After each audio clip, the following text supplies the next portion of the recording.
Hello, and welcome to Digital Transformation and AI for Humans with your host, Amy. In this podcast, we delve into how technology intersects with leadership, innovation, and most importantly, the human spirit. Each episode features visionary leaders who understand that at the heart of success is the human touch, nurturing a winning mindset, fostering emotional intelligence, and building resilient teams.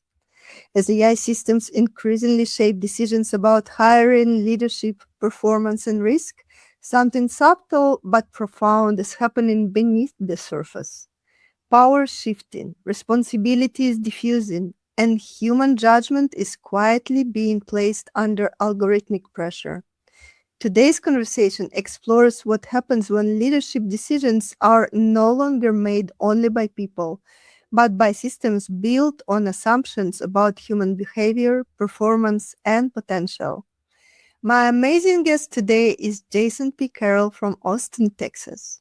As a founder and principal behavioral scientist at Aptive Index, Jason works at the intersection of behavioral science, leadership, psychology, and AI-enabled decision systems. His focus is not on automating decisions, but on understanding how human beliefs, incentives, and blind spots get encoded into models and scaled across organizations. Jason has led and advised organizations through high growth phases, acquisitions, and complex transformations, with a deep focus on how behavior changes when power increases and accountability becomes less visible. In this episode, we unpack behavioral risk in AI driven decisions, how authority quietly shifts when algorithms are introduced, and what leaders often underestimate about their responsibility when judgment is shared with machines. This is a conversation for leaders, founders, board members, and investors who understand that in the age of AI, the most critical risk is not technical, it is human. Welcome, Jason. I'm so happy to have you here in the studio today. Yeah, thank you for having me. I appreciate it. Let's start the conversation and transform not just our technologies, but our ways of thinking and leading. If you are interested in connecting or collaborating, you can find more information in the description. And don't forget to subscribe for more powerful episodes.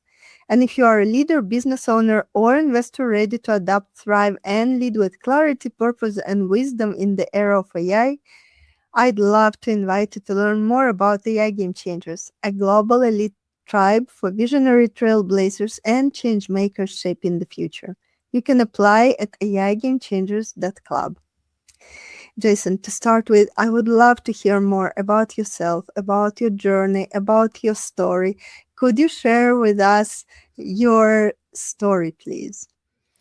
Yeah, my whole life, including as a child, a theme that continues to surface is just noticing human patterns and behaviors. Who I have become and who I am continuing to strive to become is really founded on that. I've seen stark differences between the behaviors that I never want to repeat, the kind of person I don't want to be, and then the kind of person that I do want to be. And it's like roller coaster life of ups and downs and good and bad that just kind of like being thrown to the sharks has forced me to observe those patterns and make decisions based on them. So that shaped me early on, and it really came to a head as I came out of a failed startup into a company that was run at about 20 million revenue in a blue collar industry. And I had seen terrible bad culture. I had experienced terrible bad leadership. And then I experienced really incredible leadership and tried my best to implement that good leadership in this company called Champion. And it had been stagnant at that 20 million for over a decade. I was brought in to shake things up. And over the next 7 years, we grew to 80. So we went from 20 to 80. We 4x'd after having been stagnant for quite some time. And I believe 100% the main catalyst for that growth was treating people with worth and value, distributing power, not exerting control. It was about self-awareness, growth, leadership, and culture. During that time, I discovered psychometrics for the first time, which is the world I'm in now, permanently, forevermore. And I also got to meet incredible people like Brene Brown. So Dr. Brene Brown, I got to meet her and be trained by her. Hopefully you're familiar. Hopefully your listeners and watchers are familiar. If not, they should just turn this off and go watch Brene Brown for a while. But those are the kinds of things that really shaped me. And now I've been able to bring all of that to head with this behavioral science meets AI and bringing this idea of deep personal understanding, self-awareness, and awareness of others to the masses with like validated science and the most easy to understand AI and chat and all that stuff. It's like having a behavior psychologist in your pocket, a human cheat sheet. And so it's really enhancing leadership and how we approach the human aspect of business. And I'm proud to say that I hear stories nearly every day of not just like businesses improving, but lives being changed. And so I love what I do. I'm excited to talk about it. And hopefully it doesn't come across as just one big plug. And hopefully you hear the passion behind what I'm doing here as we continue to chat.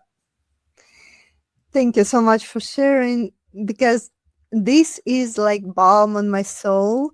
It's also very close to my heart. I'm very interested in behavior and psychology. And of course, it is crucial in order to become a better leader to understand all those parts. I'm sure many of our listeners and viewers like Brené Brown as much as I do. And it is even more interesting to hear some more through our conversation from you about those aspects and those strengths you are sharing through your solution. But it is amazing that you are changing real lives on a daily basis. And given that the burnout rate is just going through the roof and there is no solution in sight on the high level, so this is exactly something what can be applied to create a better environment, to adjust the culture so that those who are really there to create something amazing all together, they can also enjoy the time they invest and create the life which is both easier and more meaningful and fulfilled in a way. So I really admire what you are doing, and I'm so happy that we have this conversation today. Thanks, me too. AI is rapidly becoming embedded in hiring, leadership assessment, and performance prediction. How does this shift redistribute power inside organizations? And what new responsibilities do leaders often underestimate or fail to recognize? In that question, you said redistribute power. And I think that's a significant aspect of this whole conversation, that not everybody wants or needs or is driven to influence outcomes, but those who are get to choose one of two routes: power or control. And those who seek power so that they can control don't actually have power in the end, because they don't have, it's not anchored in character. They don't have trust and belief and loyalty. And I know this is kind of a weird way to set this up, but I think about control as a scarce resource mindset, that like I have to hold on to this. Power, though, is an infinite source. It expands when it's shared. And with that in mind, the power of AI in our hands as leaders with character that want to expand power, it's an opportunity like we've never had before to give resources away to all of our employees in a manner that it's completely unprecedented. The information, the decision-making power, I mean, just silly things like, what would my boss do in this situation? Asking AI, and then and if it knows those dynamics, then wow, I just got to make a decision without having to bother my boss. So that's one little example, but there's just infinite examples of how we can put this power into other people's hands and let that really expand influence and better outcomes, and again, in just profound ways that we've never seen before. That might have been a little too high level and vague. Let me know if you want me to get a little more honed in. I wonder also on the other side of the coin, it might be considered as an intrusion into the inner world and into the core of personality. So, how do Sure. you find that balance where you can go ahead and take your decisions without consulting with your boss, but at the same time, you don't feel like if you are manipulated and completely opened and can't have anything for yourself? Yeah, it's interesting. So the basis of what we do at my company now, Aptive Index, it starts with a behavioral assessment. Now, this isn't some like hour long, it's like 10, 12 minutes, but it's still eerily accurate. And it trains our AI on what's driving and motivating people. Like, what do they need? Because we all have different needs. And that can feel intrusive. Even some of the most skeptical prospects come in and we have a conversation and I show them, their results through the lens of AI interpreting it. And they're like, okay, I went from skeptical to a little creeped out. And, so I think we have to, you also asked like the new responsibilities, right? That we maybe fail to recognize sometimes. But AI in general, even without our behavioral stuff, AI gives us access that we've never had before. And then if I hone in on what we're doing, behavioral analysis, it gives us that human cheat sheet that could be leveraged for really good things, or it could be leveraged to manipulate and control. Now that's beyond anything I can control with my clients. I can just, hope and train that, as we're bringing people into this world, that they're wielding it responsibly. We do have protections in place, but ultimately the responsibility does come down to the leader. If we are operating from that scarcity mindset, a control mindset, then we're going to wield this irresponsibly. If we have the mentality of elevating the human experience, leaning into values and expanding power, then, I think that all of this unlocks our ability to do that in really unique ways. And so really it's just whose hands does this land in? And it's up to them to use it the right way. I agree with your conclusion because in one of my keynotes, the last slide is exactly about that personal responsibility where we, each and one of us leaders, no matter what we're doing and where we are working, we need to decide which side we are on and act accordingly and take our decisions accordingly as well and feel our personal responsibility. We are not just a part of this machinery, but we are in charge for how this story is going to develop and which side we want to belong to. Yeah. Let's take a step back because I would like to take first things first and come back to your exciting story of a great success where that company was stagnating for 10 years. So before founding Aptive Index, you led a transformation where business scaled from 20 millions to 80 millions, resulting in a successful acquisition with a strong focus on people strategy, culture, sales, growth, and technology implementation. I wonder what were the most significant behavioral risks you had to manage during that scaling phase? And how did leadership responsibility change as power and complexity increased? Yeah, so the company was actually 33 years old when I joined. So it had been there for quite some time. And there were people in positions that had been there for decades. And so the first big behavioral risk was me. It was this wild card who's coming in. And, a lot of ways, I was being viewed as this, guy who's jumping out of the plane with no parachute in a very operations heavy business where execution and process and all those things really matter. And I think they realized really quick that I'm allergic to process. I want something new. I want to try to push the envelope. So honestly, I was the biggest behavioral risk at first. I had to keep taking a step back, making sure I didn't go nuclear and just, shake everything up for the sake of change. And I had to earn trust. And that took quite some time. Probably the first 2.5, 3 years was establishing trust before we could really make big, bold moves. And then it became understanding the behavioral differences between myself and others. I would say that my head of ops was my absolute opposite, where I was big picture, risk tolerant. He was detail focused, risk averse. Where I was, let's try new things and see what might stick. He was, let's do what we've always done that we know works. I was, hey, my pedal's on the floor going 100 miles an hour. He was, hey, man, this is a marathon, not a sprint. And the list goes on of just being total opposites. And that gap was so big between the two of us that it took so much intentionality and effort to bridge that gap. And I actually made some mistakes in leadership of like expecting him to bridge that gap more than what he was really capable of.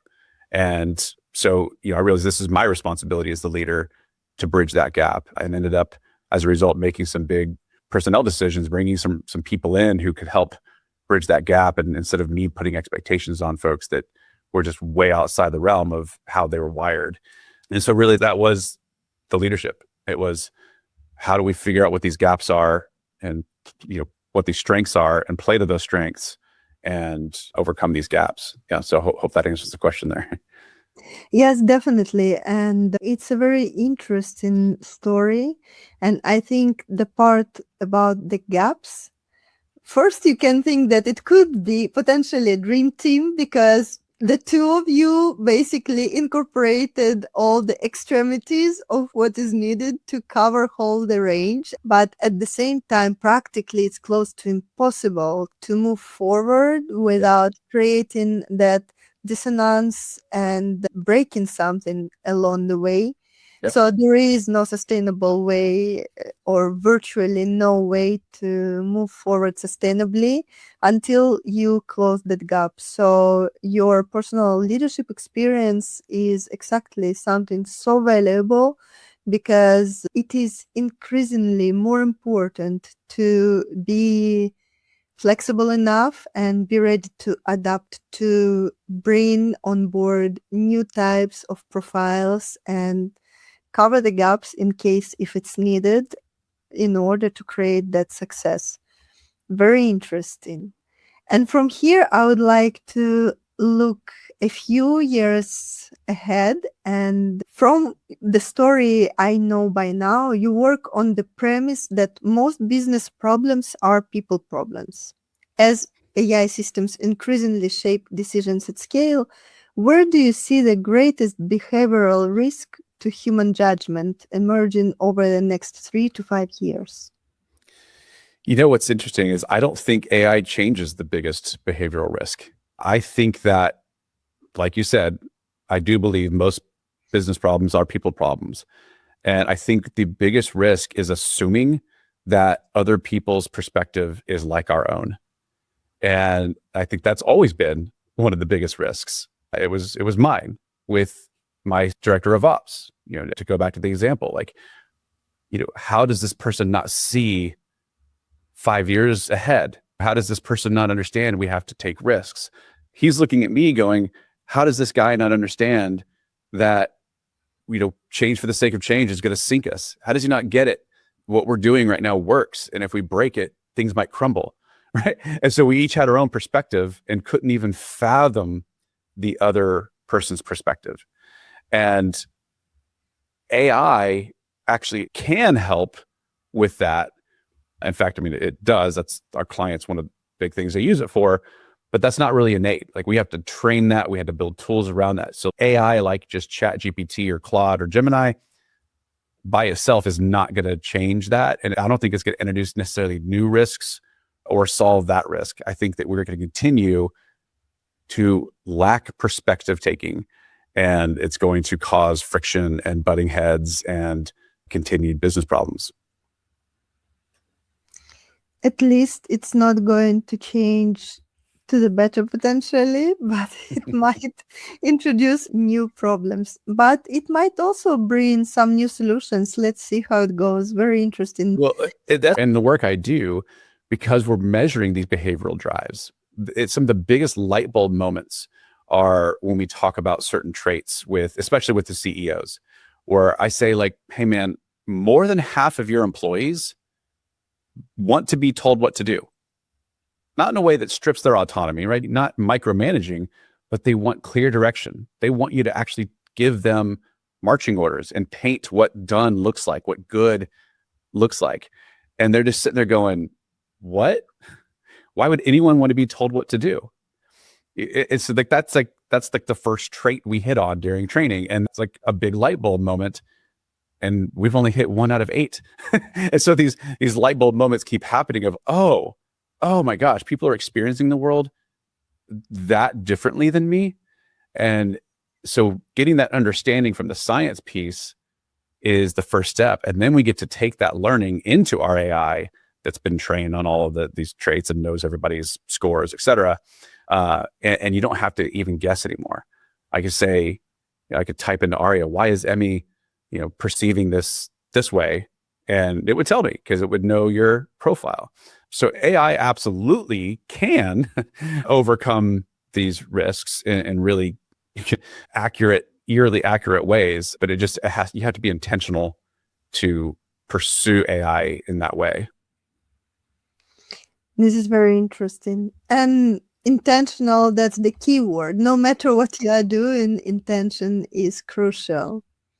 Jason, as AI adoption accelerates, many leadership and performance assumptions are simply automated and scaled. Let's dive a little bit deeper into risks. Which outdated beliefs about people, individual potential, control, and performance create the highest risk when embedded into AI-driven systems? It's a good question. I think that there is an outdated belief about people that just continues to perpetuate that. I think that you just can't trust them to do what's right. And it's not necessarily one belief. It's more of a mindset about people. We just tend to make the worst assumptions about people as we go through life. And I mean, I struggle with that for sure and make concerted efforts to not do that, but it's still really difficult when somebody does something outside the realm of what I would say is of good ethics or strategic, makes strategic sense or whatever it is. When I disagree with something for whatever reason, I lean into negative assumptions that person's stupid or they have bad character or they just don't get it, whatever it might be. And that's not necessarily one outdated belief. It's an outdated mindset that, I know best, that my position is the right one. I'm the good guy. I mean, how many villains have ever thought they're the bad guy? 0. And so I think that we have to recognize that. And, the way AI, I think, plays into that is it removes us even more from the human touch. And, if we're not careful, man, I can go to ChatGPT right now and I could ask it about my political stance, and all it's going to do is affirm what I believe, right? It's even going to give me sources and facts and all those kinds of things to say, Jason, you're right.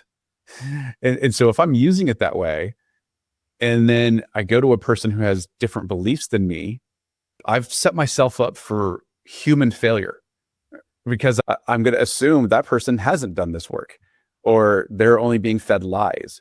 They're stupid. They're conspiracy theorists. Whatever my brain's going to do, it's going to do.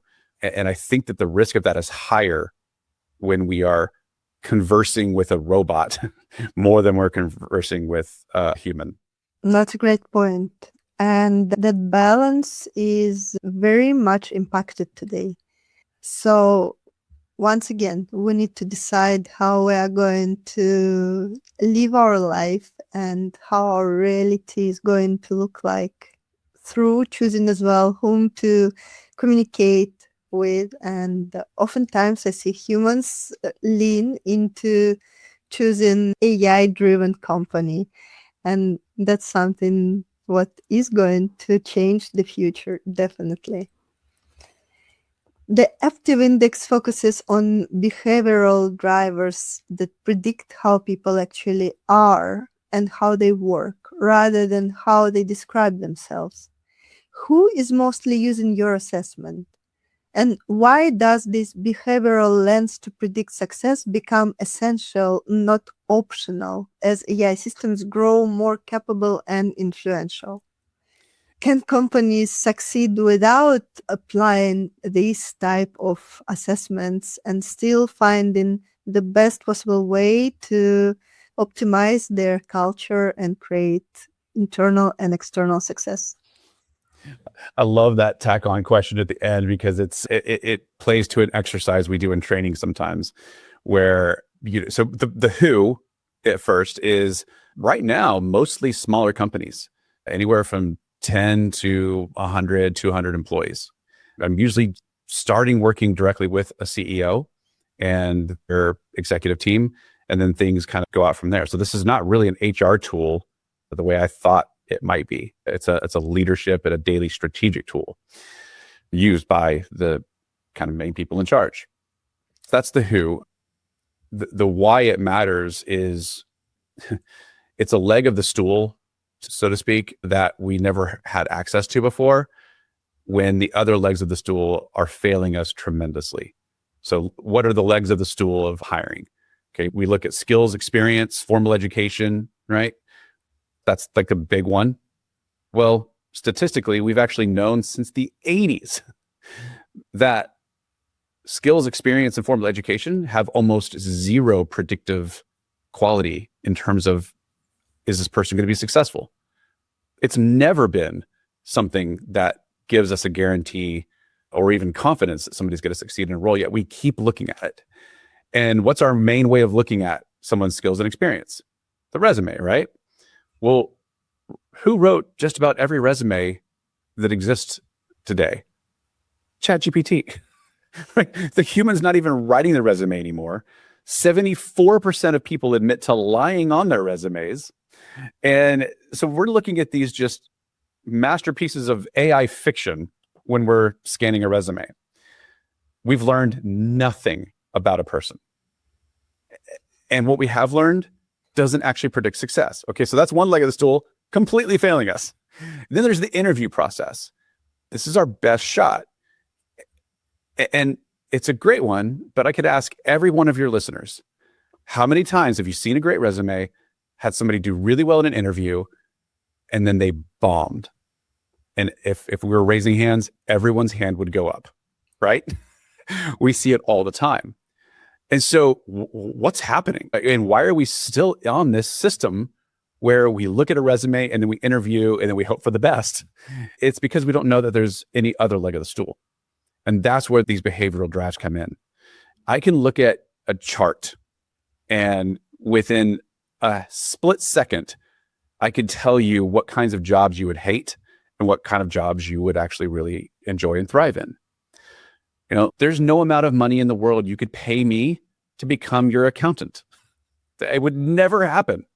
And there's a reason for that. My internal hardwired drives, motivations, and needs are such that I can't just sit and be in the weeds, in the minutia, doing the same thing every single day, not interacting with humans, not influencing outcomes and being in charge of something.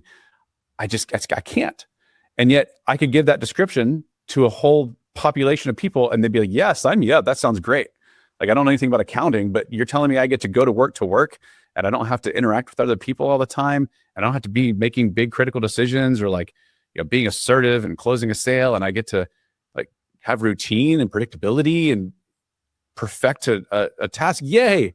Where's that job? You know, so that's why this matters. We have these internal drives and needs that have been built into us since our preteens, and there's just no escaping it.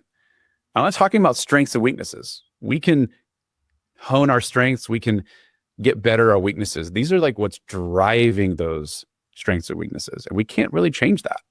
And so if those things are true, if we can measure them, and we can, or I wouldn't be in business, we should look at them because they tell us a lot.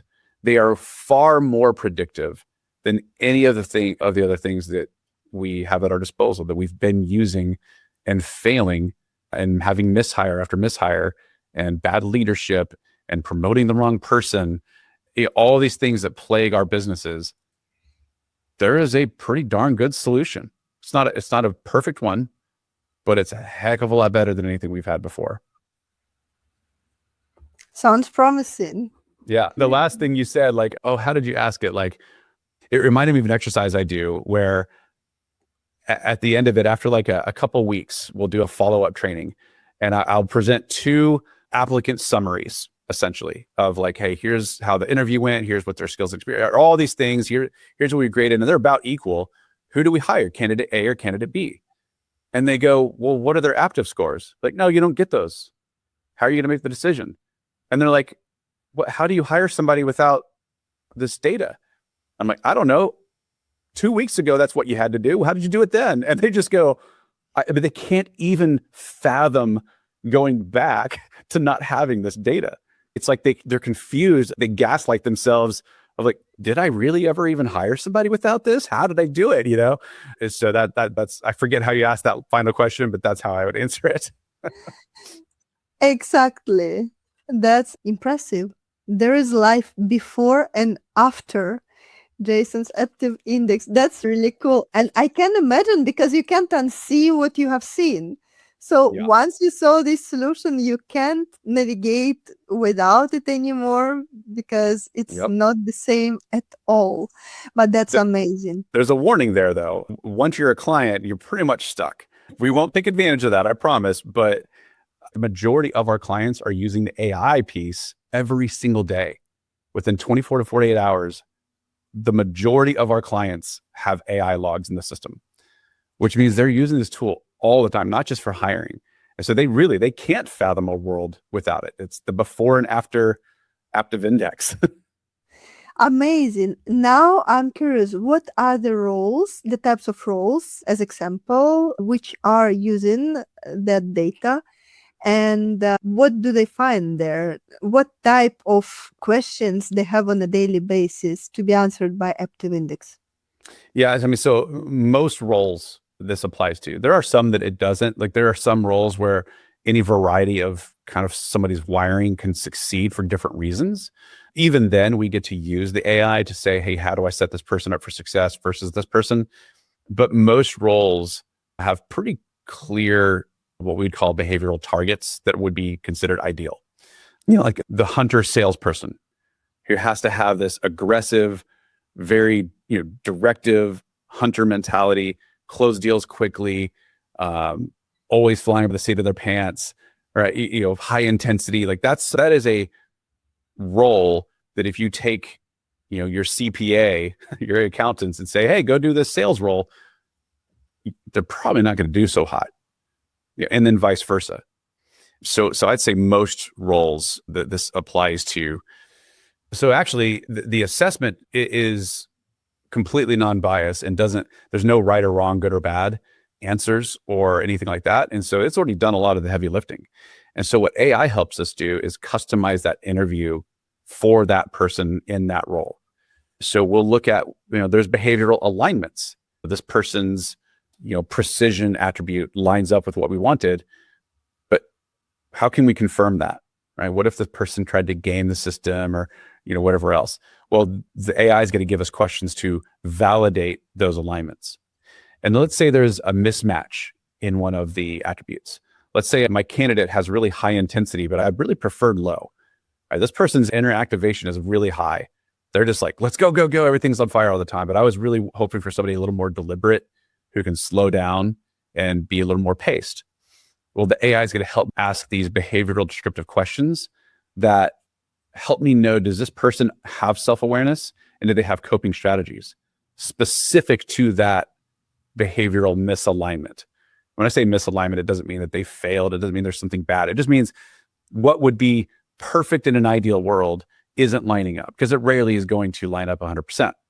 And so because of that, how do we find out if it's actually a problem or if it's something that's going to be fine and maybe even the strength in other ways? And that's how AI helps. And it's different, literally every single time. So there's not like a specific question. And what are then the follow-up actions if somebody sees that certain person could behave in a different way or needs a different type of approach? So what is the kind of follow-up applied to them? Because it sounds a little bit creepy when you Yeah. can see that game in front of you. When I'm listening to you now, I remember those games I was playing as a teenager where we had a set of different potions and different magic to apply to different role figures in order to change their behavior and enhance their skills and move forward and reach your results. So, how is it addressed in the business world? Okay, so you just gave me a fun idea. Next time I'm having a conflict with like my clients having a conflict between two people, or like a person struggling in a role, I'm going to do my own AI like Dungeons and Dragons type of analysis to say like what potion should I give this person to help them in this role. Neither here nor there, but I'm going to try that and it's going to be really cool. But it kind of is that like we can't change their drive, but we can help them shift their behavior. So if somebody is struggling with follow through, like I'll go back to the sales role because most salespeople struggle with follow through. It's actually it's not a bad thing inherently. It's the reason they struggle is actually the reason we hired them in the first place, right? Their move forward momentum, onto the next thing, making high pressure decisions. So they're not thinking about all the details, right? So updating the CRM for them is a waste of time in their own minds, right? Well, if I'm a business and I want analytics and I want to see how things are going, I need them to keep up with CRM. Did I expect that they wouldn't? Yes. Do I need them to anyways? Yes. So we could use that AI and say, what's the new ability we need to develop in this person? What's the potion we give them? Or what stat do we need to update or increase so that this person can view their CRM activity as something other than just a burden. And it'll give us those hacks and ways of coaching those people into those weaknesses. Now, look, we don't want people in roles where they have to constantly do things that are opposite of their strengths, but every role is going to require us moving outside of our comfort zone. And so when that does have to occur and we're not very good at it, the behavioral AI can really enhance that and give us those coping strategies. Incredibly interesting. And yeah, I see also so many advantages with this because so many of those who probably would just lose their job because of mismatch, Yeah. they might keep that job as well because they will be just updated. So I totally agree. More magic to people is going to help. And I And would love to see. how many times have you had an employee where you're like, gosh, I really like Carlos, Hmm? but he just isn't getting it. Yeah. Well, why would I want to get rid of somebody just because there's a mismatch? If I do really like that person, if they're good for culture, they have the right values, they're loyal, I don't have to retrain that person. Well, now I can actually shift the expectations of the job. I can take some of the things off of Carlos's plate that have been dragging him down, give it to somebody who would love to have it, and kind of repurpose Carlos a little bit.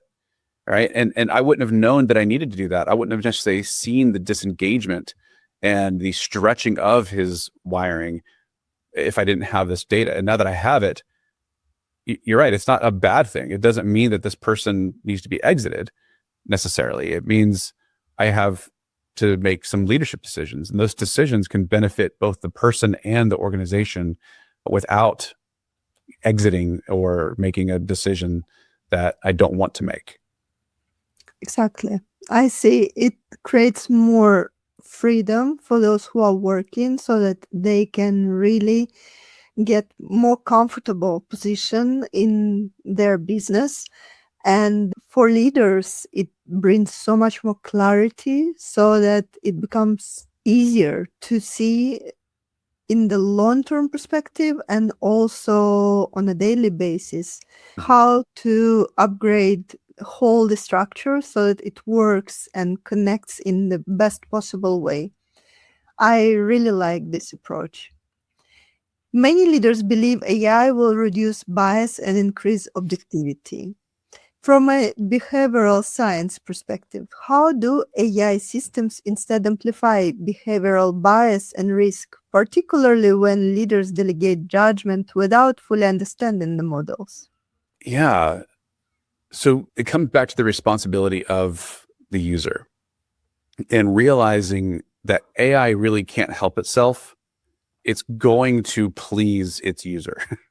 It's going to tell you what you want to hear. So if you're asking questions with your own bias behind them, you're going to get biased answers. That said, I do believe that AI does reduce bias when it's used well.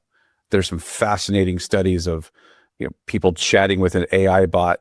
What was it called? The debunk bot or something, where conspiracy theorists brought their conspiracies to ChatGPT. And if they brought them to a human, their opinion is not going to change at all, right? Because it's emotion based. But they would bring their conspiracy theory to this custom bot, and they actually would start changing their mind because it was so objective and there was no emotional back and forth. That was a really interesting study. But also, with what we're doing specifically, we've proved part of validating our science was to prove we had to prove that there are not biases in the behavioral data, right? So if a black person versus a white person ended up having different scores because of their race, then we're completely invalidated. If it's male, female, if it's 60 years old versus 30 years old, if there are any correlations between attributes in those ethnicity or gender or age, then we're invalid.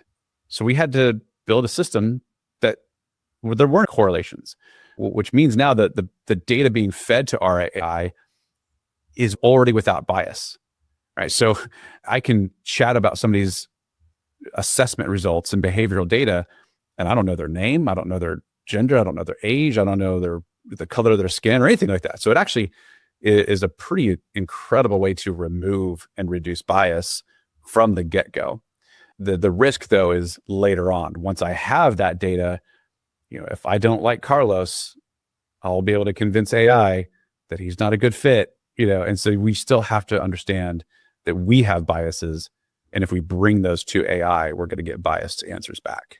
That's a really interesting and important point, I think, because there is so much contradiction and hate based just on those aspects which might be blurred or eliminated through this type of evaluation.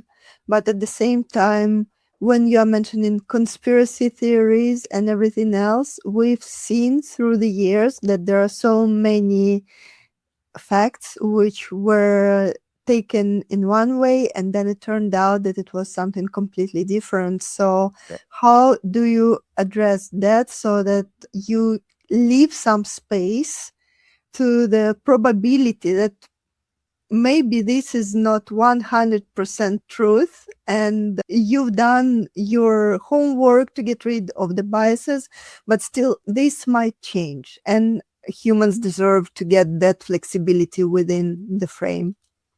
Yeah, it's a really important thing. We just have to always remember that bias is going to exist and that the machine we're using, no matter how based on data it is, was still built by humans. And so like that business problems or people problems, that's going to continue on no matter how advanced this technology gets. So yeah, I don't know that, I don't know if I have an answer other than just reaffirm, yeah, like we have to keep ourselves aware of this if it's something that we consider important and care about. Beautiful.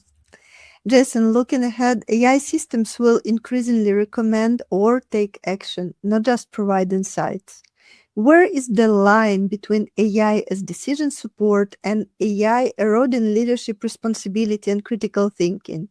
And what concrete practices help leaders retain ownership or judgment and power? The uncomfortable opinion on that I have is that we just don't know yet. We're still diving into this head first with no precedent. And So I'm sure there's some practices. I'd have to really think on that part of the question more. But knowing where the line is, I have no idea, because I think everyone's going to set the line differently. Some people might lean more heavily on AI's recommendation and think that that's where the line is. It's, having a bias towards AI because it's so quote unquote objective. Some people might say that the line has to be on the human side. Like, AI shouldn't really be doing any of this work at all. It might be somebody else's line. So I think it's very subjective right now, and I just don't think we have the answers to that yet. So true. When we get in uncharted territories and we have to just learn how to do it and reduce our risks, mitigate our risks, but still we need to move forward. What is one deeply embedded belief about leadership, authority, or high performance that leaders must unlearn in order to responsibly adapt and thrive in AI-driven environments? Speaking about lack of predictability and living outside the comfort zone 24/7. I think it comes right back to where we started. It's power versus control. That real power is not a finite resource that should be hoarded. It's infinite. And as it's shared, it expands. All right. So control demands compliance, and power invites ownership. And we have to let go of these deeply embedded beliefs that if I give somebody else power, then they're going to have power over me. No, if I have the power, I'm the person, whatever, and I give that person power, the overall power is expanding. Our ability to influence outcomes is now expanded in healthy ways, not in threatening ways. And I think that we have a very fear-driven society that is latching on to control more and more out of fear that somebody else having their own power is going to somehow threaten my way of being. And we have to let go of that. It's so damaging in business. It's damaging in our culture. It's damaging in politics and neighborhoods and communities. We have to let go of that. But it's not easy. It's not easy.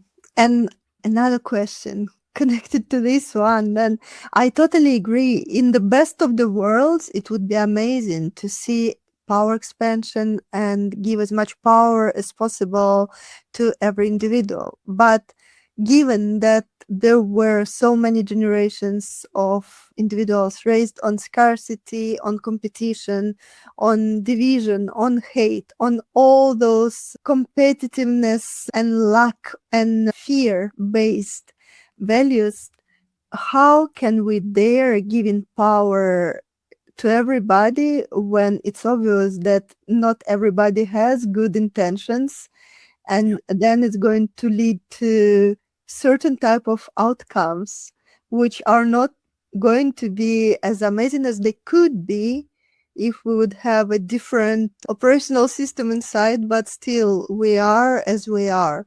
How to solve that, or how do you see this part? I wish I knew, because there's so much irony in the fear-based mentality. I mean, I think some of the scaredest people in the world are the billionaires, which makes no sense, right? Like the most privileged, well-to-do folks are like afraid that their tax rates are going to go up and that they're going to lose power. And you're going like, does anybody have an idea of what a billion is in terms of dollars? What are you afraid of? Like, it makes no sense to me. And I see that there, like, some of the most privileged people are the most scared people. I wish I knew how to solve that problem. I know what's contributing to it, but I don't really know how to move away from it, unfortunately, other than self-awareness. But that's a decision that people have to make. And if I could, well, so I know what you're going to ask next. And I think if we want to jump ahead, I think that my answer to that would be a potential, at least like individual solve. So why don't you ask me what's next on the list? Because I don't want to just jump ahead and not have an answer to that. You are already like predictive models. You know what I'm going to ask, and you even know the answer to that. Well, I mean, I can see the time and I know that we're going to be wrapping up soon. And so, I mean, I could be wrong, but I've been on a lot of these podcasts. So I think I know what might be coming soon.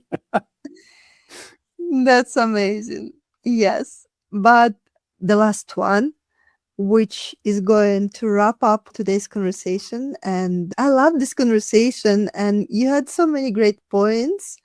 But what is one piece of advice you would give to leaders who want to use behavioral science and AI to predict success without compromising responsibility, trust, or human judgment? I knew it. So this, and I get this every interview, and my answer just continues to stay the same. Be curious. Like whether it's the grasping for control, or you're facing fear and uncertainty, or you're trying to embrace a new technology like AI, or you're dealing with people problems, be curious. Don't assume that you have all the answers. Don't assume that you're getting the full truth. Don't assume that your perspective is the only one or the right one. Be curious and start asking questions of the people around you and your circles of community. Make sure you have a challenge network. And by that, I mean people that don't agree with everything you ever say, and be curious what their perspectives are and bring that curiosity to this whole world of AI. And if you do that really narrowly, specifically in our world with the behavioral science plus AI, if you come with curiosity, you're going to unlock unbelievable new insights and beautiful ways of seeing the world and perspectives that you just never could have imagined before. Jason, I absolutely love your advice, because that's something that is opening up for the brighter future, and also supports the idea that we all deserve more freedom and more power, and we'll figure out how to navigate this unknown space, these exciting times, creating that human AI synergy and co-creating the world together. So thank you so much for being here and sharing with us your wisdom, your experience, and telling more about the amazing solutions you are developing. Thank you for having me. Thank you for joining us on Digital Transformation and AI for Humans. I am Amy, and it was enriching to share this time with you. Remember, the core of any transformation lies in our human nature, how we think, feel, and connect with others. It is about enhancing our emotional intelligence, embracing a winning mindset, and leading with empathy and insight. Subscribe and stay tuned for more episodes where we uncover the latest trends in digital business and explore the human side of technology and leadership. If this conversation resonated with you and you are a visionary leader, business owner, or investor ready to shape what's next, consider joining the AI Game Changers Club. You will find more information in the description. Until next time, keep nurturing your mind, fostering your connections, and leading with heart.